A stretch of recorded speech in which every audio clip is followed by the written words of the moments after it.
Okay, good afternoon students. आज का हमारा टॉपिक है applications of mole concept. Last videos में हम लोगों ने किया था मोल कंसेप्ट क्या होता है, मोल क्या है। मोल है सब्सटेंस की यूनिट, और फिर हमने कुछ फॉर्मूले किए थे पिछले वीडियो में कि मोल को कैलकुलेट कैसे किया जाता है। तो कैसे किया जाता है, नंबर ऑफ मोल्स, क्या फॉर्मूला अप्लाई करते हैं, given mass by molar mass. Molar mass, mass of one mole is the molar mass, यही है। अब ये मोलर मास तीन टाइप का हो सकता है, ये एटॉमिक मास हो सकता है, ये मोलिकुलर मास हो सकता है, और ये इक्विवेलेंट मास हो सकता है। ये हमने किया था भाई, लास्ट वीडियो में हमने किया था। मोल में अगर एटॉमिक मास इंक्लूड किया गया है तो इसको ग्राम एटम्स, मोलिकुलर मास किया गया तो ग्राम मोलिक्यूल्स, इक्विवेलेंट मास यूज किया तो ग्राम इक्विवेलेंट। ये टर्म्स हमने यूज की थी, फॉर्मूले यूज किए थे।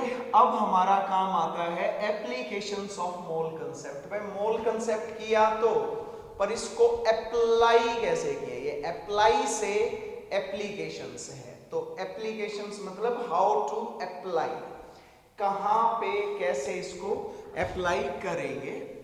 तो शुरुआत करते हैं कि क्या क्या एप्लीकेशंस। हालांकि मैंने ये 12th क्लास में भी करवाया है और उसका वीडियोस अवेलेबल है, बट आप लोगों को भी करवा देता हूं क्योंकि हो सकता है कि वो वीडियोस, क्योंकि उस पर सॉल्यूशन 12th क्लास लिखा है तो आप लोगों को हो सकता है कुछ बच्चों को प्रॉब्लम आए, इसलिए मैं आज नया वीडियो ये भी डाल रहा हूं। ओके, तो भाई नंबर ऑफ मोल्स का बेसिक फार्मूला याद रखें। मोल कंसेप्ट को अप्लाई कहां करना है, उसके लिए आपको सॉल्यूशंस पता होना चाहिए। सॉल्यूशंस क्या होते हैं, सॉल्यूशन होता है, आप लोगों को इससे पहले भी मैं सॉल्यूशन बता चुका हूं। जब हम लोगों ने मैटर को क्लासिफाई किया था तो मैटर का दो टाइप से क्लासिफिकेशन किया था, फिजिकली और केमिकली। केमिकल क्लासिफिकेशन में हम लोगों ने किया था क्या, केमिकल क्लासिफिकेशन में दो टाइप में मैटर को क्लासिफाई किया था, एक तो प्योर और एक था मिक्सचर। तो जब मिक्सचर बताया था तो मिक्सचर की दो टाइप बताई थी, एक होमोजीनस और एक हेट्रोजीनस। तो सॉल्यूशन मैंने कहां पे किया था, मिक्सचर की क्या प्रॉपर्टी थी कि मिक्सचर्स जिन जिन कंपोनेंट से बना है वो इजीली सेपरेट हो सकते हैं। जैसे पानी में नमक डाला तो अगर आप देखेंगे तो ये एक होमोजीनस मिक्सचर है और इसको क्या कहेंगे, सॉल्यूशन। तो what is a solution, it is the homogeneous mixture of homogeneous mixture of two or more components, दो या दो से ज्यादा कंपोनेंट्स का, two or more components which can be separated easily, जिनको आप easily separate कर सको, separated easily is known as solution, उसको बोला जाता है solution। क्लियर। अगर मान लो दो कंपोनेंट्स हैं, इफ टू कंपोनेंट्स, सॉल्यूशन के दो कंपोनेंट्स हैं तो उसको बोलेंगे बाइनरी सॉल्यूशंस। तो उसको बोला जाता है binary solution. For example like अभी जैसे किया, नमक डाला गया और वाटर डाला गया, ये केमिकली एक दूसरे से रिएक्ट नहीं करने चाहिए, एक अपनी प्रॉपर्टी को रिटेन करते हैं, तो उसको तो बोलते हैं मिक्सचर। और होमोजीनस है जिसकी कंपोजिशन हर डायरेक्शन में सेम रहे, जैसे ये पानी है, पानी में नमक डाल दिया तो इसकी कंपोजिशन हर जगह पे बराबर है, तो ये एक होमोजीनस मिक्सचर है। पानी में नमक में पानी डाल दिया या पानी में नमक डाल दो, बात एक ही है। याद रहे, आप लोग कहोगे क्यों सर पानी में नमक डाला तो बात कुछ और, नमक में पानी डाला तो कुछ और, तो अभी जान जाओगे कि कैसे बात एक है। तो if two components then binary solutions. अगर तीन कंपोनेंट्स होते तो, इफ थ्री कंपोनेंट्स, तो इसको बोलते हैं जी टर्नरी सॉल्यूशंस, तो उनको बोला जाता है टर्नरी सॉल्यूशंस। एक एग्जांपल के लिए आप लोग इसमें क्या भी डाल दें, चीनी भी डाल दें, C12H22O11, ठीक है। और ये होमोजीनस मिक्सचर बने तो ये कैसा हो गया, टर्नरी सॉल्यूशन हो गया। क्लियर है। अब याद रखो कि ये जो कंपोनेंट्स हैं इनके नाम क्या क्या हैं। तो याद रहे सॉल्यूशन कंसिस्ट्स ऑफ किस किस से बना होता है, कंसिस्ट्स ऑफ, पहला होता है solute, first one is solute. तो the part of solution which is taken in small amount, part of solution taken in small amount, अगर कम अमाउंट में लिया गया है स्मॉल अमाउंट तो उसको बोलते हैं अमाउंट इज सोल्यूट। तो यहां से जैसे पानी ज्यादा था नमक कम डाला गया तो नमक क्या है, नमक इज सोल्यूट। क्लियर, जो कम अमाउंट में लिया जाता है। दूसरा है भाई सॉल्वेंट। तो सॉल्वेंट क्या होता है, solvent is the part of solution taken in large amount, जो लार्ज अमाउंट में लिया जाएगा is the solvent, that is solvent. यही मैंने बोला कि भाई अगर आप पानी में नमक डालते हो तो पानी अगर ज्यादा लिया है तो वो क्या है, वो है सॉल्वेंट और नमक है सोल्यूट। और अगर मैं कहूं कि नमक में पानी डाल दिया तो नमक ज्यादा ले लिया और पानी कम डाला है तो यहां पर नमक सॉल्वेंट है और पानी सोल्यूट है। होपफुली मैंने क्लियर कर दिया होगा। तो सोल्यूट और सॉल्वेंट ये दोनों टर्म्स याद रखें। कई सारे स्टूडेंट्स जिनके दिमाग में खुराफात चलती रहती है वो लोग जरूर ये सोच रहे होंगे कि सर दोनों बराबर हो जाएं तो इन केस सोल्यूट और सॉल्वेंट की अमाउंट बराबर है तो यू कैन आर्बिट्रेरी रैंडमली आप किसी को भी चुन ले के ये सोल्यूट ये सॉल्वेंट, आपकी मर्जी। क्लियर है। तो this is about the solute and solvent. Now we proceed to the next part और वो क्या है, if solvent is water, solvent is water, then such solutions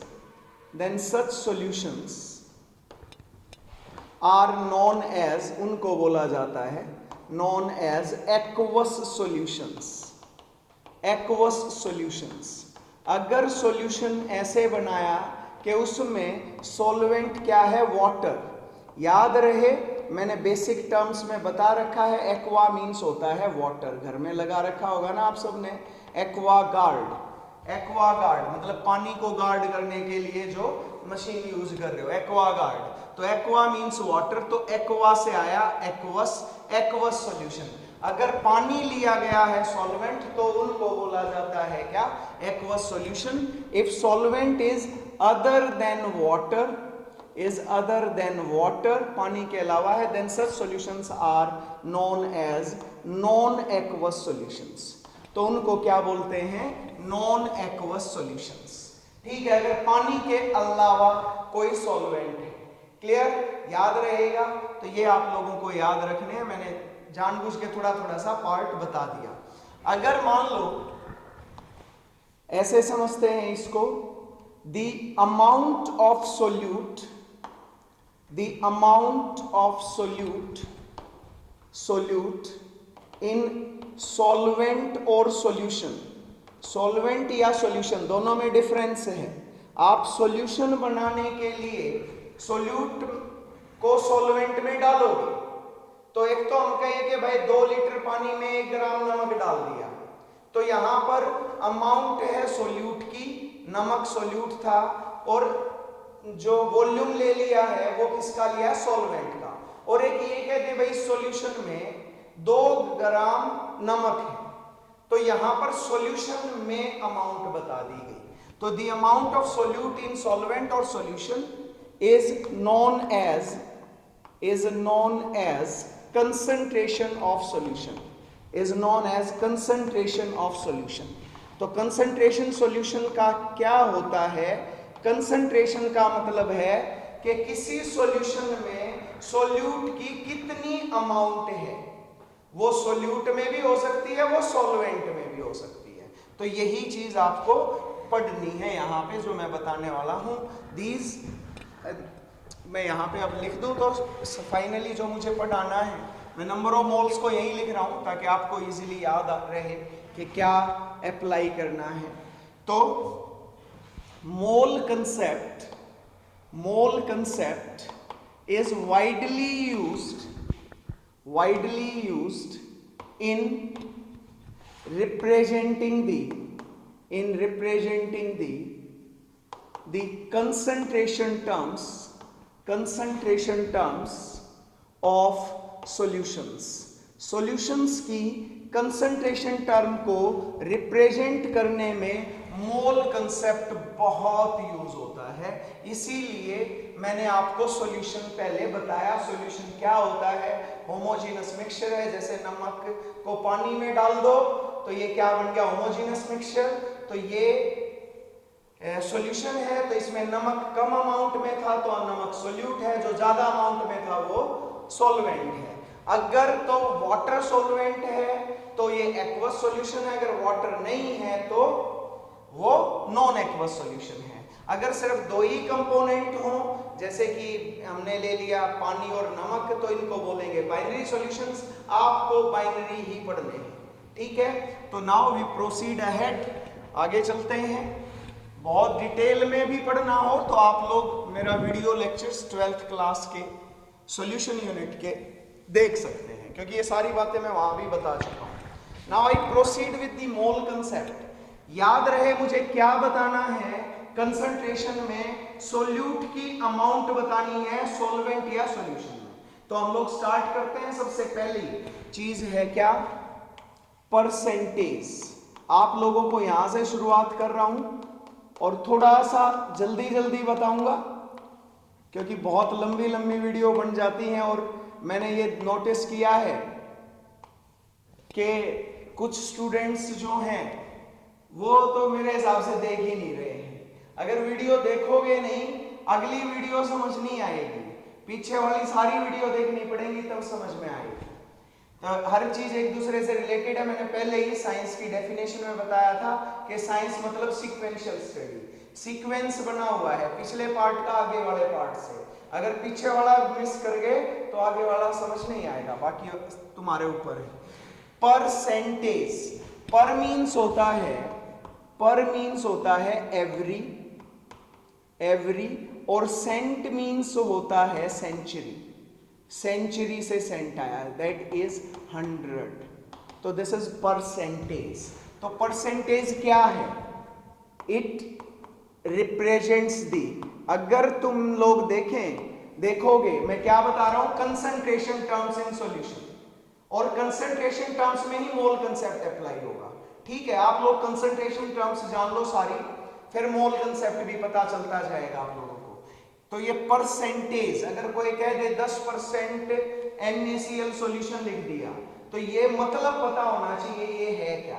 तो ये क्या रिप्रेजेंट करेगा? It represents the amount of solute. अब ये इंपॉर्टेंट है, इन ग्राम मतलब मास में, और वॉल्यूम इन ग्राम, और ml मिलीलीटर, दो में हो गया। ग्रेविमेट्रिकली या वॉल्यूमेट्रिकली, आप यूं कहो 2 ग्राम नमक इन 100 ml वाटर, तो ये भी ठीक है। आप कहो 1 ml इथेनॉल इन 100 ml वाटर, तो मतलब वॉल्यूम भी ले सकते हैं और ग्रेविमेट्रिकली भी ले सकते हैं, मास भी ले सकते हैं। Okay, it represents the amount of solute in 100 ml और 100 gram, and this one is very important. इस सोल्यूट को भी कैपिटल लिख देते हैं, सोल्यूट इन 100 ग्राम सोल्यूशन। आप ध्यान दें कि यहां पर जो आप लोग निकालेंगे कंसंट्रेशन टर्म, वो सोल्यूट की अमाउंट सॉल्यूशन में निकालनी है।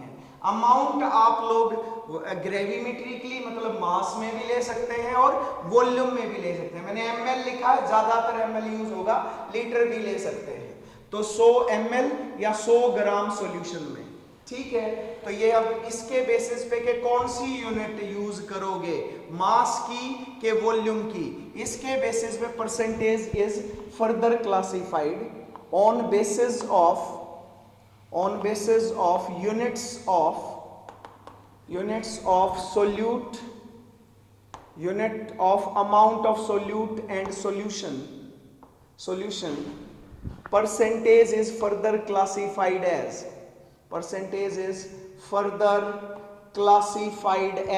इसको आगे भी क्लासीफाई किया जाता है, क्लासिफाइड एज। कैसे क्लासिफाई करोगे? सबसे पहले परसेंटेज, मैं ऐसे लिख रहा हूं, सबको पता होगा, परसेंटेज बाय मास, और परसेंटेज बाय वेट भी लिख सकते हैं, और इसको क्या लिखेंगे?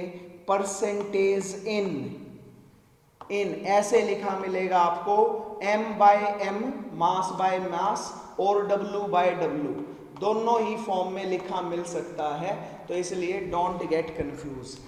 ठीक है, अब तुम्हें याद करने का तरीका बताता हूं। दो चीजें लिखी गई हैं, एक तो ऊपर आया न्यूमरेटर और दूसरा है डिनोमिनेटर। ठीक है, जो ऊपर लिखा गया है ये बाई में है ना, ये न्यूमरेटर, ये डिनोमिनेटर। न्यूमरेटर बताएगा अमाउंट ऑफ सोल्यूट, और ये डिनोमिनेटर बताएगा अमाउंट ऑफ सॉल्यूशन, और ये अमाउंट हमेशा कितनी लेनी है? दैट इज 100 ml या ग्राम, 100 ml या 100 ग्राम, ये लेनी है भाई आपने। ठीक है, डिनोमिनेटर आपका हमेशा ये रहेगा। अब जैसे m बाय m लिख दिया, तो इसका मतलब अमाउंट ऑफ सोल्यूट भी ग्राम में लेनी है, मास में, और सॉल्यूशन भी किस में लेना है? 100 ग्राम लेना। तो क्या हुआ ये? इट रिप्रेजेंट्स दी, ये क्या दिखाता है? Represents the mass of solute in gram, present in कितने में बता सकते हो? प्रेजेंट इन, ये दूसरे वाला अब आ गया डिनोमिनेटर हमेशा 100 लेना है। 100 क्या? ग्राम के ml, तो तुम कहोगे सर m है तो ग्राम ले। 100 ग्राम सॉल्यूशन, 100 ग्राम सॉल्यूशन में कितना ग्राम सोल्यूट है? That is known as percentage by mass. एक चीज और लिख नहीं रहा हूं, बता रहा हूं कि जब भी सिर्फ परसेंटेज लिखा जाए तो that must be considered as percentage by mass, वो आपको परसेंटेज बाय मास ही कंसीडर करना है। फॉर एग्जाम्पल, जैसे कि कह दिया जाए 98% W बाय W या M by M H2SO4 solution, 98% W by W H2SO4 solution है। ठीक है, तो क्या मतलब है इसका? इसका मतलब है ये जो 98% है, इसका मतलब 98 gram of H2SO4 is present in, कितने में प्रेजेंट है? Present in 100 gram solution, 100 gram solution में। तो ये भी ग्राम में, ये भी ग्राम में, पहले वाला सोल्यूट है और दूसरे वाला सॉल्यूशन है। जो न्यूमरेटर है वो सोल्यूट है और डिनोमिनेटर क्या है? सॉल्यूशन। सॉल्यूशन हमेशा 100 ml या ग्राम में, डिपेंडिंग ऑन के वो W बाय W लिखा है या W बाय, अब अगले में आते हैं। नेक्स्ट है परसेंटेज बाय वॉल्यूम, लिख दे परसेंटेज बाय वॉल्यूम, ताकि मेरे लिए आसान हो जाए। तो ये लिखा जाएगा इसमें percentage in V by V, और कोई मेथड नहीं है। V बाय V, अब तो मेरे हिसाब से क्लियर होने लग गया होगा। वॉल्यूम बाय वॉल्यूम मतलब सोल्यूट भी वॉल्यूम में और सॉल्यूशन भी वॉल्यूम में। It represents the volume of solute, जो भी डिजिट आगे लिखी हुई होगी, जो भी ये मैग्नीट्यूड लिखा होगा, ये सोल्यूट की अमाउंट है। वॉल्यूम ऑफ सोल्यूट इन किसमें? ml, प्रेजेंट इन कितने में जी? 100 ml सॉल्यूशन, 100 ml सॉल्यूशन। अब जैसे कि यहां पे लिख दिया जाए V बाय V, ऐसे लिख दिया तो क्या मतलब होगा कि अब इसके अंदर सल्फ्यूरिक एसिड डाला गया है, तो 98 ml of H2SO4 is present in 100 ml solution। दोनों ही याद रहे, एक को 100 रखना है, एक वो जो भी परसेंटेज में डिजिट दी गई है वो लिखना है। जो भी जिसका भी सॉल्यूशन हो वो सोल्यूट होगा। तो 98 ml of H2SO4 is present in 100 ml solution, 100 ml solution। ठीक है, नेक्स्ट आता है परसेंटेज इन सी आ गया इन V बाय W। अब बता सकते हो क्या मतलब होगा इसका? Percentage in V by W represents the volume of solute in ml। W क्या है? सॉल्यूशन होगा डिनोमिनेटर में, present in 100 gram solution, 100 gram solution में। तो यहां पे लिख दिया गया 98% V बाई W, तो 98 तो ml sulphuric acid is present in 100 ml की बजाय क्या हो गया? ग्राम सॉल्यूशन, 100 ग्राम सॉल्यूशन में। ठीक है, ये परसेंटेज हो गया। एक हो सकता है क्या? W by V, W by V, तो 4 टाइप होगी ना W बाई V। ये क्या बताएगा? Represents the mass of solute in gram present in 100 V denominator है 100 ml सॉल्यूशन। तो अगर इसको W बाई V लिखा जाए तो क्या लिखोगे? 98 gram of sulphuric acid is present in 100 ml solution. मेरे हिसाब से आप लोगों को परसेंटेज क्लियर हो गया। ठीक है, पर मीन्स एवरी, सेंट मीन्स 100, हर 100 में। 100 क्या? 100 ग्राम भी हो सकता है, 100 ml, और ये क्या है? सॉल्यूशन है। 100 ml या 100 ग्राम सॉल्यूशन में कितने ग्राम या कितने ml सॉल्यूट है, दैट इज द परसेंटेज। ठीक है, आपके न्यूमेरिकल्स सॉल्व करने में ये रिलेशन काम आएगा। तुम यहां कह सकते हो सर इसमें मोल तो कहीं यूज नहीं हुआ, कोई बात नहीं, धीरे धीरे, मैंने बताया सीक्वेंशियल स्टडी है, एक चीज दूसरी चीज से रिलेटेड है। हर चीज, अगर हम परसेंटेज ना पढ़े तो बहुत सारे न्यूमेरिकल्स हम कर नहीं पाएंगे, इसलिए हमें ये जाननी ही थी। नेक्स्ट टर्म आती है मोल फ्रैक्शन। मैं बहुत सिंपल टर्म्स आप लोगों को पहले बता रहा हूं। Mole fraction,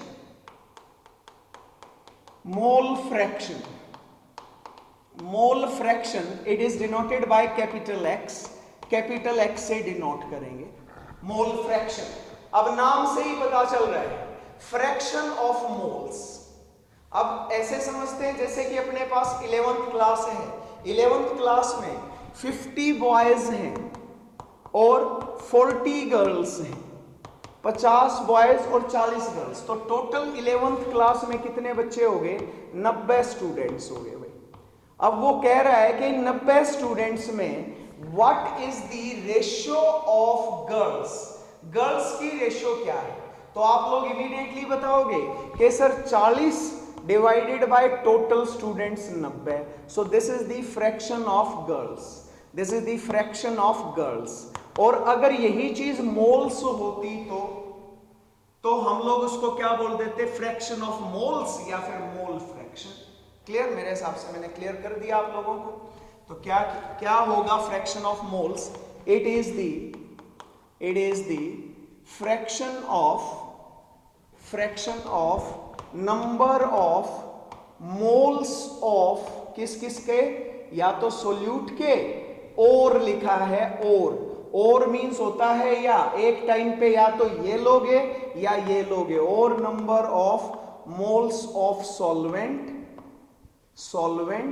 in total number of moles of solution, total number of moles of solution. ठीक है, टोटल सॉल्यूशंस के मोल्स में कितने मोल्स सोल्यूट या सॉल्वेंट के हैं, that is known as the mole fraction. Let we have a binary solution.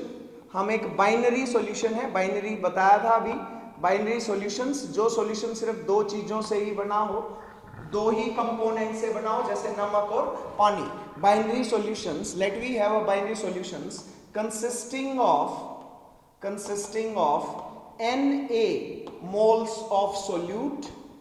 moles of solute and Nb moles of solvent। Na तो solute का मोल्स थे और Nb सॉल्वेंट के मोल्स थे। तो what is the mole fraction of A? What is a? A is solute. तो ये किसके बराबर होगा? मैं यहां लिख देता हूं, चलो। Mole fraction of solute is equal to, किसके लिए थे ऊपर? अगर गर्ल्स का फ्रैक्शन निकाल रहे थे तो नंबर ऑफ गर्ल्स, तो number of moles of solute by the total number of moles of solution Na plus Nb। तो जोड़ दिया भाई। तो what is XB equal to mole fraction of solvent? कैसे निकालेंगे? It will be equal to Nb by Na plus Nb, Na plus Nb। ठीक है। अगर कोई solution is equimolar, if solution is equimolar, अगर solution equimolar है, equi मतलब equal, molar is moles, then number of moles of solute is equal to number of moles of solvent। तो number of moles of solute और solvent बराबर है। ठीक है, दोनों को 1 भी ले सकते हो, n भी ले सकते हो। मान लो कितने हैं? n। तो what is the mole fraction of solute? Na by Na plus Nb। यही है, बाइनरी सॉल्यूशन है। Na की वैल्यू भी n है, divided by n plus n। तो कितना आ जाएगा? n by 2n। n से n कैंसिल। तो हमेशा मोल फ्रैक्शन ऑफ सोल्यूट या सॉल्वेंट हमेशा हाफ आएगा। क्लियर है? तो ये इस तरीके से आपको एक सॉल्यूशन दे दिया जाएगा, उस सॉल्यूशन में वो number of moles of solute भी बता देगा, सॉल्वेंट भी बता देगा। आपको मोल फ्रैक्शन निकालना है। अगर अमाउंट बता दे तो इफ अमाउंट ऑफ सोल्यूट या मास ऑफ सोल्यूट और solvent, solute and solvent is given, अगर दिए हुए हो सोल्यूट और सॉल्वेंट के मास given, then number of moles of solute and solvents can be calculated by using the relation ये वाले, number of moles is equal to given mass by molar mass. जो mass दे रखा हो ऐसे समझ लेते हैं। मैं एक्चुअल में ये लिखना क्यों नहीं चाह रहा हूं, क्योंकि बहुत सारे स्टूडेंट्स को अभी फॉर्मूलेज पता ही नहीं होंगे। ठीक है, तो मैं फिर भी चलो बता देता हूं। जैसे मान लो कि मेरे पास ये तो है वाटर और इसमें मैंने डाल दिया है इथेनॉल। ठीक है, उसने कहा कि वाटर और दिस इज इथेनॉल C2H5OH दोनों को मिक्स करके सॉल्यूशन बना दिया है। ठीक है, और वो कह रहा है अब इनमें मोल फ्रैक्शन निकालो। उसने कहा कि ये तो मैंने डाल दिया है 36 ग्राम, ठीक है, और ये डाल दिया है 23 ग्राम, ये 23 ग्राम। अब 36 ग्राम ये डाला है, 23 ग्राम ये डाला है, और तुम्हें बताना है भाई वाटर का मोल फ्रैक्शन निकालो। तो वाटर का मोल फ्रैक्शन किसके बराबर आएगा? Number of moles of water by the number of moles of water plus number of moles of ethanol. ठीक है, अब number of moles of water निकालते हैं। तो number of moles of water कैसे निकालोगे बच्चों? गिवन मास कितना है 36 बाय मोलर मास, क्योंकि ये यहाँ पे मोलर मास है, मास ऑफ 1 मोल, और 1 मोल या तो मोलिक्यूल के बराबर होगा या एटम के। तो यहां से ये मोलिकुलर मास ले लेते हैं। तो मोलिकुलर मास इसका है 18, दैट इज 2। तो number of moles of water आ गए 2। Number of moles of ethanol कैसे निकालोगे? गिवन मास 23 है और इसका मोलिकुलर मास है 24 और 5 29 और 16 कितना हो गया? 24 और 5 29 और 6 35 और 10 45 और 1 46, तो 46 हो गया। तो कितना आ गया? 1/2। तो दिस इज 1/2। तो मोल फ्रैक्शन ऑफ वाटर निकाले तो number of moles of water है 2, ये निकाला भाई हमने। Number of moles of water है 2 और number of moles of ethanol कितना? 1/2। तो इस तरीके से हम लोग मोल फ्रैक्शन निकाल लेंगे। आ गया समझ में? तो मेरे हिसाब से क्लियर हो गया होगा, कुछ मुश्किल नहीं है। आप लोग इस तरीके से मोल फ्रैक्शन निकालते जा सकते हैं। तो this is about the mole fraction. Now we move ahead with the next concentration term, that is the, अब शुरू करने जा रहा हूं इंपॉर्टेंट कंसंट्रेशन टर्म्स जिनमें बच्चों को ज्यादा कंफ्यूजन रहता है, होपफुली आप लोगों को नहीं रहेगा। तो हमारे पास तीसरी कंसंट्रेशन टर्म्स आ चुकी है, that is the molarity. Molarity, इसको कैपिटल M से डिनोट किया जाता है, ठीक है। आप लोग इसी सेशन में समझ ले, 12th क्लास में आसान हो जाएगा। तो मोलैरिटी के लिए, समझने के लिए आप लोगों को एक वॉल्यूमेट्रिक फ्लास्क लेना है। This is a volumetric flask, ये एक फ्लास्क है, ऐसा दिखाएंगे आप लोगों को जब आप लोग फेस टू फेस क्लासेस में आओगे, तो ये सारी चीजें करके दिखाएंगे। तो क्या करना है, ये एक वॉल्यूमेट्रिक फ्लास्क है, इसकी लॉन्ग नेक होती है और इसके इस लॉन्ग नेक पे एक मार्क लगा होता है, ऐसे मार्क लगा है, ठीक है। इसको ग्रेजुएटेड फ्लास्क भी बोलते हैं। This is graduated flask, not cylinder, this is graduated flask और वॉल्यूमेट्रिक फ्लास्क। आप लोग समझे, ग्रेजुएटेड मतलब पढ़ी लिखी है, इस फ्लास्क को पता है कि मुझे कितना वॉल्यूम लेना है। क्या होगा, जब ये फ्लास्क आपको लिखे मिलेगी, ग्लास की है, तो इसके ऊपर लिखा मिलेगा, जैसे कि यहां पे इसके ऊपर लिखा मिलेगा 1000 ml। और मैं ये नहीं कह रहा कि हमेशा यही होगा, 250, 500 कुछ भी लिखा मिल सकता, 100 ml कुछ भी लिखा मिलेगा, बट आपको जो चाहिए वो क्या चाहिए, 1000 ml, 1000 मिलीलीटर, ठीक है। आप में से बहुत सारे स्टूडेंट्स को मुझे पूरा यकीन है कि आप, क्योंकि मैंने जो वीडियो बनाई थी सम बेसिक टर्म्स की, वो बनाई तो इसलिए थी कि वो पूरे बच्चों को, जो भी 10th से 11th में प्रमोट होता है और जिसने बेसिक क्लासेस नहीं लगा रखी, उन बच्चों के लिए वो बहुत इंपॉर्टेंट यूनिट, बहुत इंपॉर्टेंट वीडियो था। वो हार्डली 15 मिनट का है, और जो बच्चा देखेगा या इवन जो भी साइंस का जो स्टूडेंट है, even teachers are also the students, I am also student, तो क्या होगा, वही उसी के काम आएगी।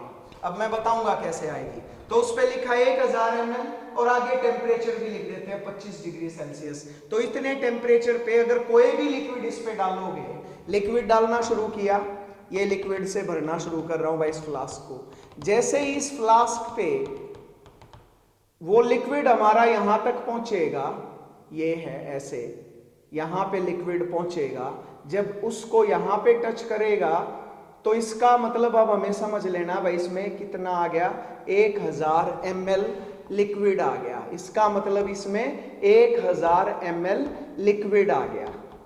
अब वो लिक्विड सिर्फ सॉल्वेंट हो सकता है या फिर किसी में कोई चीज घोल के बनाया हुआ सॉल्यूशन हो सकता है। It can be either the solvent और इट कैन बी सॉल्यूशन, ठीक है। ये सिर्फ प्योर सॉल्वेंट भी हो सकता है और ये सॉल्यूशन भी हो सकता है। ओके, 1000 ml लिक्विड लेना है, तो ये आपको इमेजिन करनी है। मैं पिक्चर हमेशा बनाता चलूंगा। आप लोग 1000 ml को तो समझ ले पहले, मिली मीन्स होता है 10⁻⁻3, जहां पे भी आए मिली मीन्स 10⁻⁻3। अगर मैं यहां पर 1000 को 10⁻3 लिख सकता हूं, इनटू 10⁻, मिली की जगह पे -3 लिख के लीटर लिख दूं क्या, this is equal to 1000 ml। देखें, आपको मिली टर्म का मीनिंग पता होना चाहिए। मिली मीन्स 10⁻3, 10⁻3 इंटू 10⁻3, तो 10⁻0 लीटर, और किसी की भी पावर 0 हो दैट इज इक्वल टू 1, वो 1 होता है। तो 1000 ml हमेशा कितने के बराबर होगा, 1 लीटर के बराबर होगा। ऐसे ही सेंटीमीटर क्यूब भी लिख सकते हो, 1 ml is equal to 1 centimetre cube. तो इसके आगे सेंटीमीटर क्यूब भी आप लोग जाके चेक करें। सेंटी का मतलब देखें, मीटर तो आप सबको पता ही है क्या, तो सेंटी का मीनिंग जाके देखेंगे, this is not cent, it is centi. Centi is 1/100, cent is 100, centi is 1/100। तो ये मैंने वहां पे सारी बातें एक्सप्लेन की हुई है, आप लोगों को जानना चाहिए। तो यहां पर मैं अब चाहे तो इसको लिखूं 1000 ml लिखूं, या फिर क्या लिखूं 1000 सेंटीमीटर क्यूब लिखूं, सेंटीमीटर क्यूब सीसी, या फिर 1000 ml लिखूं, या फिर 1 लीटर लिखूं, एक ही बात है। आपको हमेशा यहां पर ये सॉल्यूशन लेना है। आपको सोल्यूट और सॉल्वेंट मिला के जो चीज बनी है वो यहां पे रखनी है, और वो है क्या, solution. So it is a solution. मैं मोल कंसेप्ट की एप्लीकेशंस आपको पढ़ा रहा हूं। अब तक मैंने 2 पढ़ा दी हैं, परसेंटेज और दूसरी पढ़ा दी थी मोल फ्रैक्शन। अब तीसरी पे आ रहा हूं, मोलैरिटी। मोलैरिटी नाम में ही क्या आ गया, मोल। ये क्या लिया है तुम लोगों ने, 1 लीटर सॉल्यूशन लिया है, या 1000 ml या 1000 सेंटीमीटर क्यूब, सारी बातें एक हैं। तो ये लिया है तुमने 1 लीटर सॉल्यूशन। तो सॉल्यूशन कैसे बना होगा, जब इसमें कोई ना कोई सोल्यूट सॉल्वेंट में डाला होगा। तो तुमने देखना है कि इस 1 लीटर सॉल्यूशन में कितने नंबर ऑफ, मोलैरिटी में क्या नाम समझ में आ रहा है, number of moles of solute.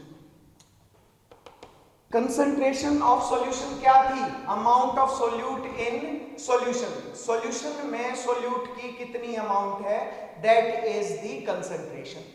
तो यहां पर वो जो अमाउंट है, ना वो लीटर, ना वो मिलीलीटर, ना वो ग्राम, वो क्या है, मोल्स है। सोल्यूट के कितने मोल्स 1 लीटर सॉल्यूशन में डले हुए पहले से ही, कितने डले हुए, that is known as the molarity. तो व्हाट इज मोलैरिटी, मोलैरिटी सिर्फ एक नंबर होगा। Molarity is the number of moles of solute, moles of solute in 1 litre of solution. 1 litre solution में कितने मोल्स ऑफ सोल्यूट हैं वो डालने हैं। जैसे मान लो इसके अंदर हमने 2 मोल्स डाल दिए, किसके, 2 moles of NaOH, and this is the 1 litre aqueous NaOH solution. Aqueous NaOH solution है 1 लीटर। एक्वस मतलब पानी है, पानी में सोल्यूट क्या है, NaOH। तो बता सकते हो उसकी मोलैरिटी क्या होगी, तुम लोग इजीली बता दोगे कि सर हाँ बता देंगे, बता क्यों नहीं देंगे। जो मोल्स हैं उसका कितना नंबर है, दैट इज मोलैरिटी। कितने मोल्स डले हुए हैं, 2, तो व्हाट इज इट्स मोलैरिटी, तो इसकी मोलैरिटी है 2। तो दिस इज 2 मोलर सॉल्यूशन। क्या बोलेंगे, इसमें 2 मोल्स हैं, तो मोल्स के लिए अभी बताया मोलर, तो ये 2 मोलर सॉल्यूशन है। जितने मोल्स गिनने, अगर यहीं पे ये मोल्स होते 1.2, तो तुम क्या कहते कि सर इसकी मोलैरिटी 1.2 है। क्लियर है। अगर मान लो तुम्हारे पास होता कितना, 250 ml solution, 250 ml solution having 1 mole of solute, 1 mole of solute है, व्हाट इज इट्स मोलैरिटी, इसकी मोलैरिटी बताओ। तो तुम कहोगे सर 1 मोल, तो मैं कहूंगा गलत। क्यों, क्योंकि 1 मोल तो 250 ml सॉल्यूशन में है, और हमें कितने ml चाहिए, 1000। तो इसको 1000 में कन्वर्ट करेंगे, तो 250 ml सॉल्यूशन इज हैविंग कितने moles, is having 1 mole of solute. हमें तो 1000 में चाहिए, चाहे कुछ भी हो, हमें 1000 पे पहुंचना ही है। 1 ml of solution is having 1/250 moles, और 1000 ml of solution is having into 1000। तो कितने मोल्स आ गए, 4 मोल्स ऑफ सोल्यूट कितने में प्रेजेंट है, 1000 ml में। तो क्या मोलैरिटी आ गई, 4। तो 4 इज इट्स मोलैरिटी। क्लियर है, ठीक है। अगर वो कहे मेरे पास VmL सॉल्यूशन है और इसमें n मोल्स ऑफ सोल्यूट है, तो मोलैरिटी क्या होगी, तो तुम कहोगे सर VmL में n मोल्स, 1 ml में n/v मोल्स, और 1000 में n/v इंटू 1000। तो कितने आ गए, n/v इंटू 1000 मोल्स। तो what is the molarity of this solution, तो मोलैरिटी का फार्मूला आ गया, number of moles of solute divided by the V is the volume of solution in ml या सेंटीमीटर क्यूब, इंटू 1000। तो लो जी आपके पास relation आ गया है। क्लियर है? तो number of moles of solute in 1 litre में ही निकालने हैं। 1 लीटर नहीं दे रखा हो तो 1 लीटर में कन्वर्ट करो। कैसे करोगे वो मैंने मेथड बताया। नंबर ऑफ मोल्स ना दे के मास दे दे तो आप लोग कहोगे कोई बात नहीं sir, number of moles of solute का तो फार्मूला हमें पता है, और वो है क्या? Number of moles of solute is equal to mass of solute divided by the molecular mass of solute. यही होता था ना, अभी किया था, given mass by molar mass. तो क्या फार्मूला बन जाएगा? Mass of solute by molecular mass of solute. ठीक है जी। So this is about it. ये आप लोगों को छोटी सी बात याद रखनी थी। मोलैरिटी आ गई समझ में? मोल्स गिनने हैं 1 लीटर सॉल्यूशन में। याद हो गया होगा, पिक्चर से जल्दी समझ में आता है। 1 लीटर का फ्लास्क लिया, उसमें सारी चीजें सोल्यूट सोलवेंट को घोल के और डाल दिया। अब काम क्या करना है कि भाई इसमें मोल्स देख लें कितने हैं। वो मोल्स पता चलते ही क्या हो जाएगा, हमारा काम खत्म। वही मोलैरिटी है। क्लियर है? होपफुली क्लियर होगा। ठीक है, कुछ और चीजें भी बता दूं। ये है number of moles of solute, इसको इधर ले आओ। Number of moles of solute is equal to molarity into volume of solution divided by 1000। 1000 को ऊपर लेके जाओगे तो कितना हो जाएगा? 10 की पावर -3। ये तो मोल्स ही है ना, number of moles of solute. अगर मैं 10 की पावर -3 हटाऊं तो क्या लिखूंगा? m dot v of solution, this is the milli moles of solute. Milli moles of solute, इनको बोला जाता है मिली मोल्स, क्योंकि मैंने 10 की पावर -3 हटा दिया, और 10 की पावर -3 हटाने का मतलब है मिली टर्म लगा दूं। तो मोल्स ऑफ सोल्यूट और मिली मोल्स ऑफ सोल्यूट को एक कहे तो कैसे निकालोगे? Molarity into volume of solution, जो कि इसमें लिया गया है मिलीलीटर में, तो ही होगा, अदरवाइज नहीं होगा। तो मैंने आई थिंक क्लियर कर दिया आप लोगों को। याद रहे, मिली मोल्स जो हैं, इस सोल्यूट की बात करता हूं। अगर मान लो कि इसमें 2 मोल्स प्रेजेंट हैं, इसमें और पानी डाल दो, इसकी मोलैरिटी तो चेंज हो जाएगी, पर इसमें मोल्स कितने? जैसे इस क्लास में 5 बच्चे थे, तो क्लास तो चारों तरफ से बंद है। मैंने क्या किया कि इस क्लास में ऊपर से छत तोड़ के और बड़ी कर दी, ठीक है, और ऊंचा कर दिया इसको।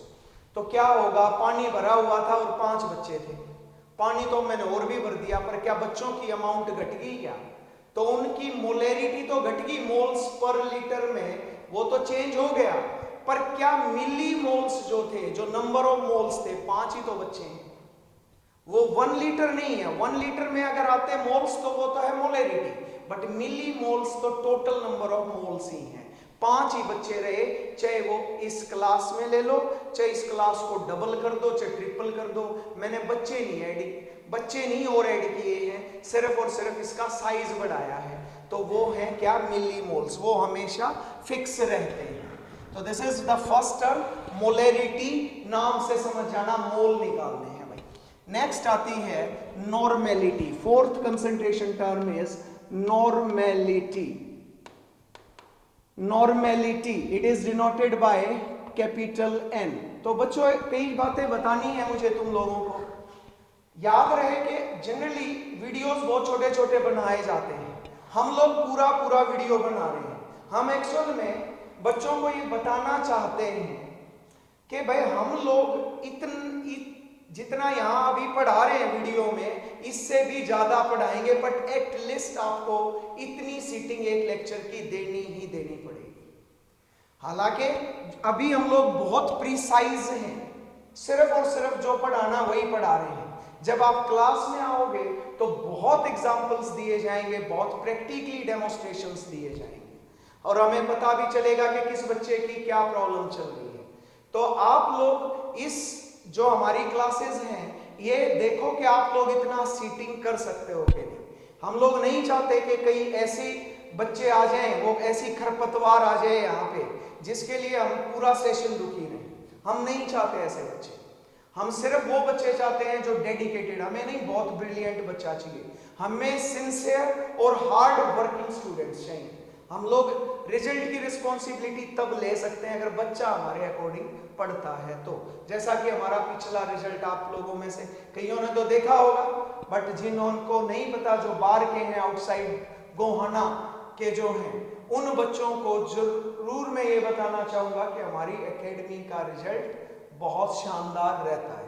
Okay, so no need to boast of, अभी आगे चलते हैं। तो नॉर्मेलिटी अब हमारी नई कंसंट्रेशन टर्म, मैं कुछ नहीं मिटा रहा, आप लोग देखेंगे कि मैं सिर्फ और सिर्फ एक नाम बदलूंगा, एक टर्म बदलूंगा और वो मोलैरिटी से नॉर्मेलिटी बन जाएगी। क्या लिया था अपने मोलैरिटी में? 1 लीटर सॉल्यूशन, 1 लीटर सॉल्यूशन ही ले लिया। क्या काउंट किया था मोलैरिटी में? मोल नाम आ रहा था तो मोल्स गिन रहे थे। यहां पर मोल जैसी कोई सेंस आ नहीं रही, तो बस मोल चेंज करते हैं और वो है क्या? नंबर ऑफ मोल्स में ग्राम एटम्स, ग्राम मोलिक्यूल्स आप लोग ले सकते थे, पर एक तीसरा मास भी आया था जो मैंने आपको बताया था, और वो क्या था? अगर आपने मोलर मास की जगह पे इक्विवेलेंट वेट रखा तो वो टर्म बन गई थी ग्राम इक्विवेलेंट। अगर एटॉमिक मास रखते थे तो ग्राम एटम्स, मोलिकुलर मास रखते थे तो नंबर ऑफ मोल्स। अभी किया था मैंने स्टार्टिंग में, given mass by molar mass. तो मोलर मास की जगह पे अगर एटॉमिक मास तो ग्राम एटम्स, मोलिकुलर मास तो ग्राम मोलिक्यूल्स, और अब आते हैं क्या? अगर इक्विवेलेंट मास रखा तो क्या टर्म आ जाएगी? ग्राम इक्विवेलेंट ऑफ सोल्यूट। सिर्फ और सिर्फ ये बदलाव लेके आना है, number of gram equivalents of solute. इसलिए मैंने पिछला वीडियो में बाकायदा इक्विवेलेंट वेट नाम से वो वीडियो को शेयर किया था। उसकी वजह थी कि आप इक्विवेलेंट वेट पढ़ ले ताकि ये टर्म समझ में आ जाए। नहीं पढ़ा तो दोबारा से पढ़ो, ये टर्म अदरवाइज समझ नहीं आएगी। Number of gram equivalent of solute in 1 litre of solution. 1 litre solution बना के उसमें कितने ग्राम इक्विवेलेंट ऑफ सोल्यूट हैं ये पता करना ही, वो नंबर पता करके और उस नंबर को ही बोलेंगे नॉर्मेलिटी। बहुत सारे बच्चों के दिमाग में जिनका IQ अच्छा है उनके दिमाग में ये जरूर आ रहा होगा, सर ये पता कैसे करेंगे जब सॉल्यूशन बन गया, अब नमक डाल दिया जाए तो उसका ग्राम इक्विवेलेंट कैसे निकालें या मोल्स कैसे निकालें, भाई उसमें मास कैसे निकालेंगे? तो ये आपको धीरे धीरे समझ में आएगा। अभी के लिए उस चीज को दिमाग से निकालो और ये समझो कि वो पता कर लिया कैसे ना कैसे। टेक्निक धीरे धीरे जब टाइट्रेशंस पढ़ेंगे पता चल जाएगा। Okay, number of gram equivalents of solute. क्या किया हमने? बाहर से खुद ही डाला था सोल्यूट को और उस सोल्यूट का मास हमें पता था। मास पता चल जाए तो हम लोग क्या निकाल सकते हैं? क्या निकाल सकते हैं? मोल्स पता नहीं कर सकते क्या? और अगर उसका मास पता हो और इक्विवेलेंट वेट पता हो तो हम ग्राम इक्विवेलेंट्स भी निकाल सकते हैं। तो क्या बनी भाई नॉर्मेलिटी? मोल्स की बजाय क्या लिखा गया है? Number of gram equivalent of solute in 1 litre of solution. यही है। अगर VML of solution is having n gram equivalent of solute, what will be it's normality? इसकी नॉर्मेलिटी क्या होगी? तो VML of solution is having n gram equivalent of solute. One is having n by V into 1000. Oh sorry, 1000 is having this one. Moles की बजाय gram equivalent of solute. तो यही तो normality है भाई, ग्राम इक्विवेलेंट ही तो count करने थे। Normality is equal to number of gram equivalent of solute, gram equivalent of solute by volume of solution. अब ग्राम इक्विवेलेंट्स किसके बराबर हैं? Tell me students. तो नंबर ऑफ मोल्स की बजाय ग्राम इक्विवेलेंट में कब लिख सकता हूं? Given mass divided by equivalent mass. आप सबको ये इक्विवेलेंट मास मैं पिछले वीडियो में बता चुका हूं, इसलिए अब दोबारा नहीं बता रहा हूं। तो कैसे करोगे? नॉर्मेलिटी का रिलेशन आ जाएगा। यहां कहां पे लिख दूं? यहां लिख देते हैं। तो क्या आ गया भाई? मास of solute divided by the equivalent weight of solute into volume of solution in ml into 1000. So this is the normality equation. ठीक है, अगर मैं इस इक्वेशन से ऐसे चलूं तो इसको इधर ले आऊं, number of gram equivalent of solute किसके बराबर आ जाएंगे, normality into volume of solution into 10 की पावर -3। तो इनको क्या बोलोगे, मिली लिख के, मिली फिर ग्राम फिर equivalent, milligram equivalent of solute. So this is equal to normality into volume of solution in ml। Clear है, मैं बिल्कुल क्लियर कर रहा हूं आप लोगों को। और चीज देखते हैं इसमें, इसको मिटा देता हूं, यहां से और चलते हैं। Okay, tell me what is equivalent weight equal to, equivalent mass is equal to atomic mass, अगर मोलिक्यूल है तो मोलिकुलर मास लिख देता हूं, molecular mass divided by the valency थी। याद होगा आप लोगों को कि कितना चार्ज है उसके ऊपर, यही तो हमें पता करना था। जैसे साल्ट है तो साल्ट में मेटल के ऊपर कितना चार्ज है, तो दैट इज दी वैलेंसी। वो actually charge can never be valency, but वो जो नंबर है, जैसे +2 है +3 है, तो इस प्लस को या माइनस को हटा दो तो उस नंबर को बोलते हैं वैलेंसी। तो दैट इज वैलेंसी। तो equivalent mass is equal to molecular mass by valency. Put करो यहां पे, normality is equal to mass of solute divided by equivalent weight of solute की बजाय molecular mass of solute into volume of solution in ml into 1000, और divided by valency आएगी ना, equivalent weight molecular mass by valency, तो valency मैंने यहां पे रख दी। तो what is it, mass of solute by molecular mass of solute क्या था, मोल्स थे।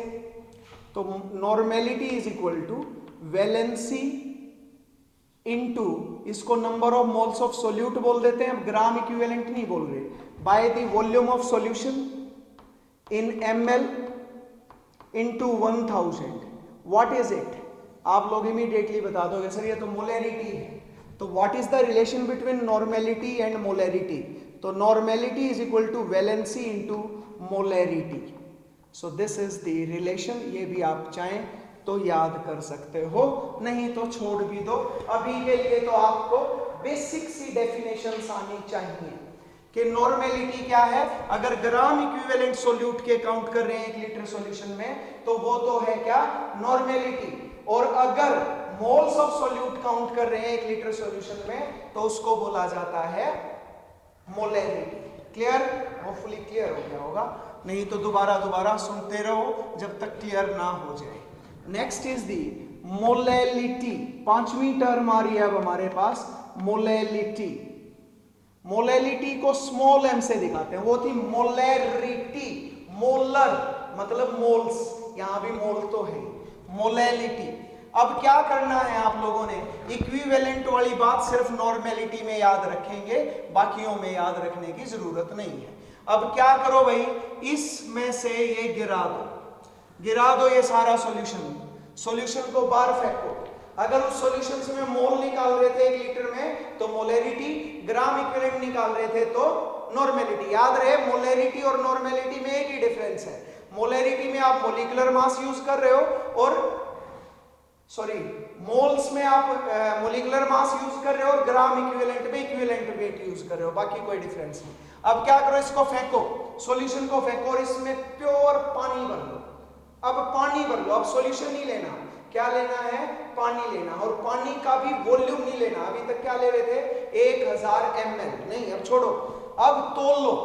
तोल लिया क्या, 1000 ग्राम या फिर 1 किलो, किलो का के छोटा, जी भी छोटा, 1 kg, ग्राम को स्मॉल जी से दिखाते हैं और किलो को स्मॉल के से। 1 kilogram is equal to 1000 gram. क्या लिया है ये, this is equal to, this is the weight of solvent, this is solvent, आपने सॉल्वेंट लिया है। अब वो जरूरी नहीं वो यहां तक ही आए, वो तो आपने तोल कर लेना वेइंग बैलेंस से, वेइंग मशीन होगी, वेइंग मशीन से आपने वे किया और इसमें डाल दिया 1000 ग्राम, वो कहीं तक भी आ सकता है, जरूरी थोड़ा ये यहां तक आए, नीचे तक भी आ सकता है। आपने सॉल्वेंट लिया है, अब इसको सॉल्यूशन बनाना है। सॉल्यूशन कैसे बनाओगे? सोल्यूट डाल दोगे। तो इसमें सोल्यूट डाले, सोल्यूट के कितने मोल्स डाले, number of moles of solute कितने में, in 1 kilogram of solvent, that is the molality.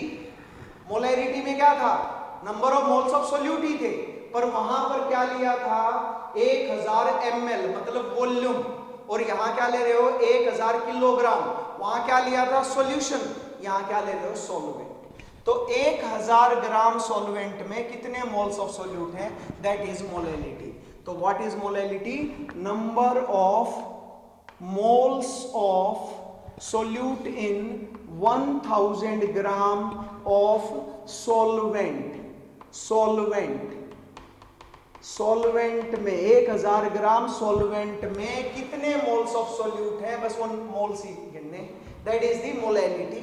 Small m से दिखाते हैं। मान लो कि तुम्हारे पास है W gram of solvent, W gram solvent is having n moles of solute, n moles of solute, तो तुम्हें मोलैलिटी बतानी है। तो कुछ नहीं करना, W gram of solvent is having n moles of solute, n moles of solute, तो एक में कितना हो जाएगा n/W, और 1000 में कितना हो जाएगा इंटू 1000, तो n/W into 1000 moles of solute, moles of solute. तो यही तो मोल्स ही तो गिनने हैं जो 1000 ग्राम में आ जाए।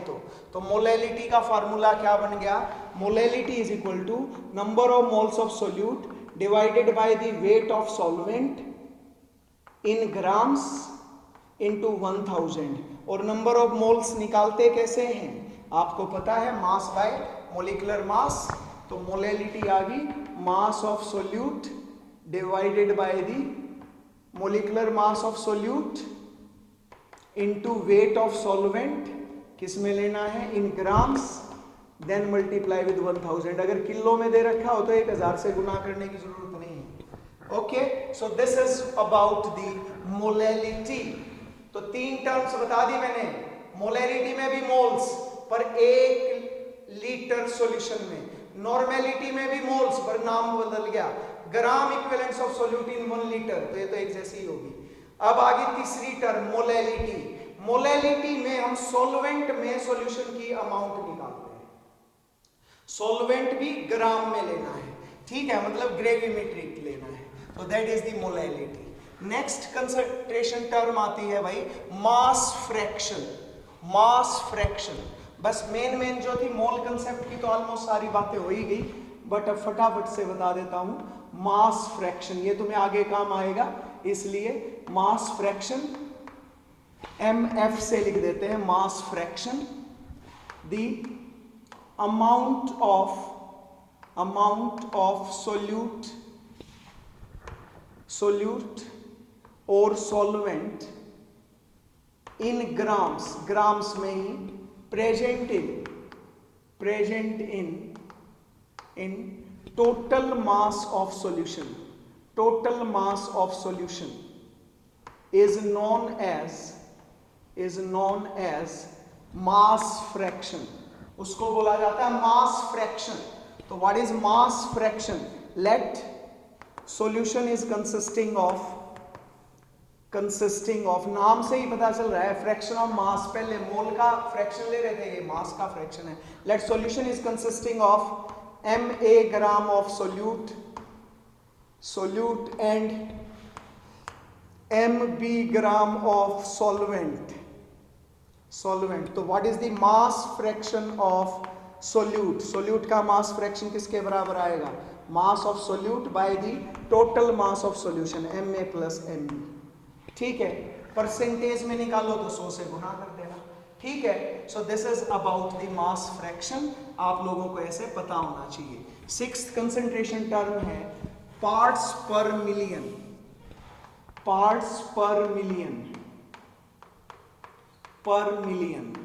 ये कंसंट्रेशन टर्म तब यूज की जाती है जब सॉल्यूशन में सोल्यूट बहुत ही कम हो, million parts per million, ppm, ppm, ठीक है, ppm पार्ट्स पर मिलियन, ठीक है। मेरे हिसाब से मैं क्लियर कर रहा हूं। जैसे मान लो अपना इस एयर में लेड देखना है, लेड, और लेड है बहुत कम, तो अब उसको मेजरेबल करने के लिए हमें इस पूरी गैस का 1 मिलियन हिस्सा लेना पड़ेगा। मान लो हमने 100 ग्राम लिया तो कुछ मिला ही नहीं, तो परसेंटेज में नहीं आया। तो फिर हमने 1000 ग्राम लिया तो 1000 में भी नहीं आया। तो हमने क्या ले लिया, 1 मिलियन। 1 मिलियन कितना होता है, 1 मिलियन, चलो मिटा देता हूं, यहां पे 1 मिलियन होता है 10 lakh, that is 10 raised to the power 6। ये है 10 lakh is equal to 1 million. तो 1 मिलियन ग्राम लो, उसमें कितना सोल्यूट है, क्योंकि बहुत कम अमाउंट है सोल्यूट की, तो वहां पर हम ये यूज करते हैं। तो मैं यहां कर दूं, this concentration term is used to represent the solution having very small amount of solute, ठीक है। तो ये क्या कहता है, parts per million, it is the number of parts by mass of solute, मास में भी हो सकता है, मोल्स में भी हो सकता है, आप मास पे फोकस करो। Number of parts by mass of solute present in 1 million part of solution, 1 million part by mass of solution, जब आप सॉल्यूशन का टोटल कितना मास ले, 1 मिलियन मास ले, तो उसमें कितनी अमाउंट ऑफ सोल्यूट है, that is known as the parts per million. तो ऊपर वाले में ही था, मास फ्रैक्शन ऑफ सोल्यूट किस में थी, Ma divided by Ma plus Mb, यही था। अगर वो कह दे मास फ्रैक्शन ऑफ सोल्यूट किस में जी, in ppm, parts per million, is equal to mass of solute by the mass of solution, total mass of solution into 10 की पावर 6। मतलब 1 मिलियन हिस्सा में हमने लेनी है, मतलब 1 मिलियन मास लेना है टोटल सॉल्यूशन का, तो दैट इज दी ppm। तो पार्ट्स पर मिलियन है, पार्ट्स पर 1000 भी हो सकता है, अगर 1000 से कर दे, पार्ट्स पर 100 दैट इज परसेंटेज, तो 100 से गुना कर दो, वो तो डिपेंड करता है आप लोगों के ऊपर। So this is the parts per million. And the last term is, बस मैंने जितना करवाना था आज का बता दिया, ऑलमोस्ट सारी टर्म्स बता दी हैं, बट एक छोटी सी टर्म और है, स्ट्रेंथ।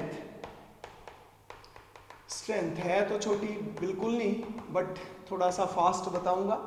तो this is the amount of solute in grams present in 1 litre of solution. 1 litre solution में कितना सोल्यूट प्रेजेंट है, that is known as the strength. समझ रहे हो? फॉर एग्जांपल ऐसे समझो, जैसे मोलैरिटी थी, मोलैरिटी क्या है, number of moles of solute divided by the volume of solution. किस में ले लें, 1 लीटर लेना है तो आप लोग 1 ही लीटर ले लें, तो number of moles of solute आ गया। तो आपको मोल्स नहीं निकालने, क्या निकालनी है, ग्राम में निकालनी है। तो molarity is equal to mass of solute divided by the molecular mass of solute into volume of solution. आपने 1 लीटर लेना है तो गुना कर दो इधर, mass of solute divided by 1 litre of solution is equal to molarity into molecular mass of solute, molecular mass of solute. ये relation आ गया। What is mass of solute in 1 litre, mass of solute in 1 litre of solution, this is the strength. ये क्या है, strength. So this is strength. एक और term से भी निकाल सकते हैं, तो बस ये तो तुम्हें यूं निकालना है कि 1 लीटर सॉल्यूशन में कितना मास सोल्यूट का है, बस वही निकालते हैं। तो एक नॉर्मेलिटी क्या थी, मास of solute, number of moles of solute bye the volume of solution, volume of solution in ml into 1000, 1000।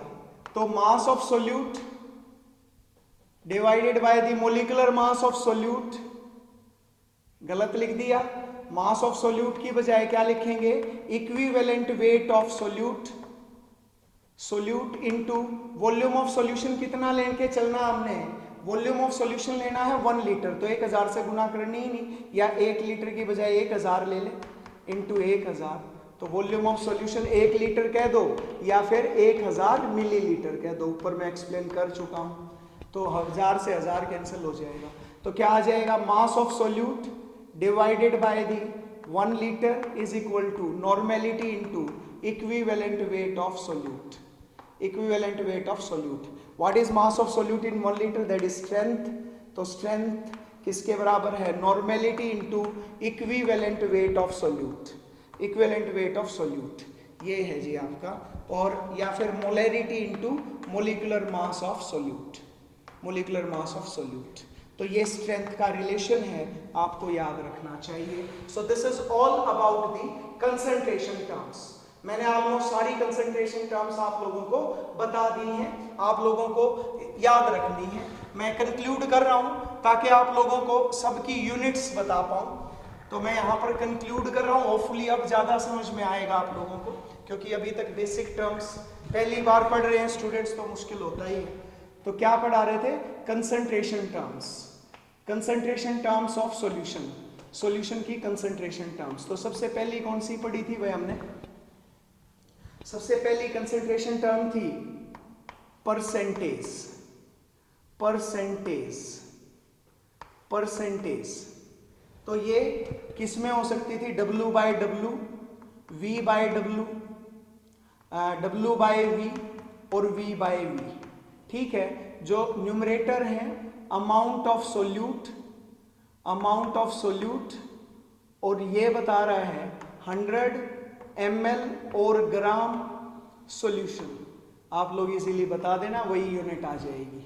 Second थी मोल फ्रैक्शन, मोल फ्रैक्शन को x से दिखाया गया था, x से, कैपिटल X से।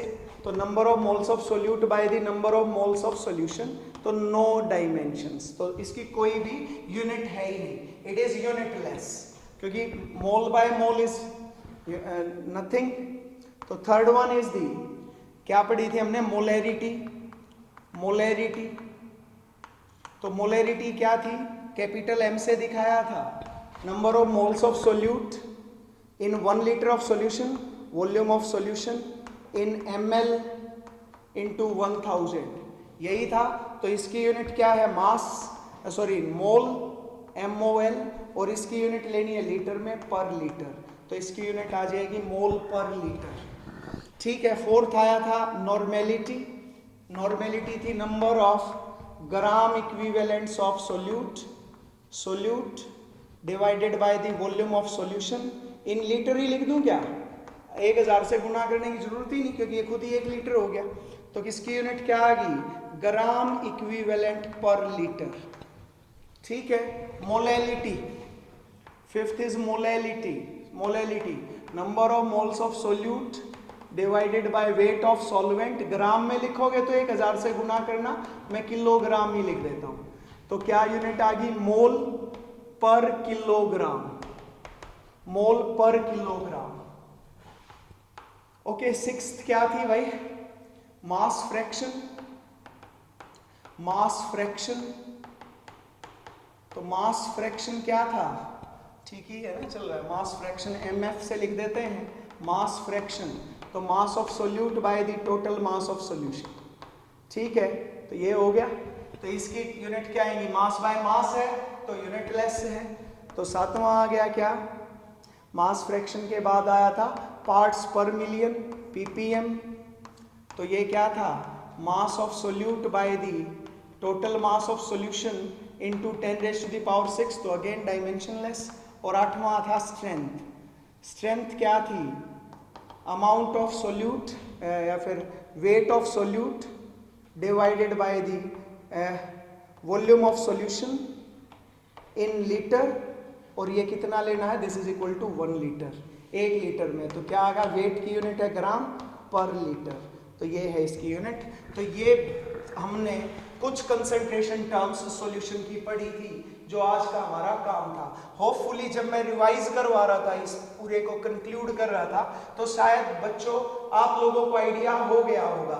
सोल्यूट वो है जो कि कम अमाउंट में लिया जाता है, सॉल्वेंट वो है जो ज्यादा अमाउंट में लिया जाता है। इसके अलावा आप लोगों को न्यूमेरिकल सॉल्व करने के लिए डेंसिटी, मास पर यूनिट वॉल्यूम मैं पहले भी बता चुका हूं, और मास ऑफ सॉल्यूशन याद रखें किसके इक्वल होता है, मास of solute plus mass of solvent. ये दो फार्मूले आपको हमेशा याद रखने हैं ताकि न्यूमेरिकल आप इजीली कर पाओ। अगर न्यूमेरिकल देखने हैं तो मैंने इनके न्यूमेरिकल्स 12th क्लास की सॉल्यूशन यूनिट के अंदर करवाए हुए हैं, आप लोग वहां पे चेक कर लें, क्योंकि न्यूमेरिकल्स हम लोग फेस टू फेस क्लासेस में ही करेंगे। कोशिश करेंगे कि लाइव लेक्चर जो है इस वीक में, पूरी कोशिश है कि इस वीक में हम आपको लाइव लेक्चर दें, तो वो लाइव लेक्चर आप लोग जरूर लें, ठीक है। अच्छा, कुछ स्टूडेंट्स जो हैं हमारे से ऐसे भी जुड़े हुए हैं जो कुछ करना उनको कुछ नहीं है, but they just want to demoralise the group, वो इस ग्रुप को डीमोरलाइज करने के लिए है। मेरी उन बच्चों से हाथ जोड़ के विनती है कि वो बच्चे इस ग्रुप को छोड़ दें, तुम्हारे बस का नहीं है। पता लगने के बाद एकेडमी में तो एंट्री में दूंगा ही दूंगा नहीं, और कोशिश करेंगे कि कहीं पे तुम्हें साइंस स्ट्रीम में भी एडमिशन ना मिले। ऐसे टीचर्स को की इंसल्ट करना मुझे ठीक नहीं लगता है, क्योंकि मैंने देखा है कुछ बच्चे कुछ नहीं कर रहे हैं, सिर्फ और सिर्फ टीचर्स को के मतलब मैं वर्ड्स में बोल भी नहीं सकता हूँ। तो मेरी कोशिश ये है ऐसे बच्चे या तो इस ग्रुप को छोड़ दें, और अगर पढ़ना है तो सीरियसली पढ़े। ओके स्टूडेंट्स, बाकी जो स्टूडेंट्स अपना ढंग से लगे हुए हैं वो लगे रहे। किसी की भी कोई भी क्वेरी है, मैंने पिछला वीडियो बनाया तो मैंने ये जानने के लिए कि तुम में से कितने स्टूडेंट्स काम कर रहे हैं, कमेंट सेक्शन में मैंने बहुत सिंपल से न्यूमेरिकल डाले थे, तुम में से किसी ने रिप्लाई नहीं किया। तो अब रिप्लाई नहीं करोगे तो हम लोग उससे एक्साइटमेंट हमारी कम होती है। तो कोशिश करो स्टूडेंट्स कि आप लोग सभी के सभी ध्यान से पढ़ो और हमें एक्साइटमेंट में रखो कि हमारा रोज मन हो कि आज भी लेक्चर डालते हैं, आज भी लेक्चर डालते हैं। तो स्टूडेंट्स जो नेक्स्ट जो चलेगा दैट विल बी दी फॉर्मूले। अभी हम लोग फॉर्मूलों पे आएंगे और बहुत सारी इंटरेस्टिंग चीजें बताऊंगा। होपफुली ये और चार वीडियोस के अंदर ये यूनिट खत्म हो जाएगी, ठीक है। तो मिलते हैं नेक्स्ट टाइम, बाय।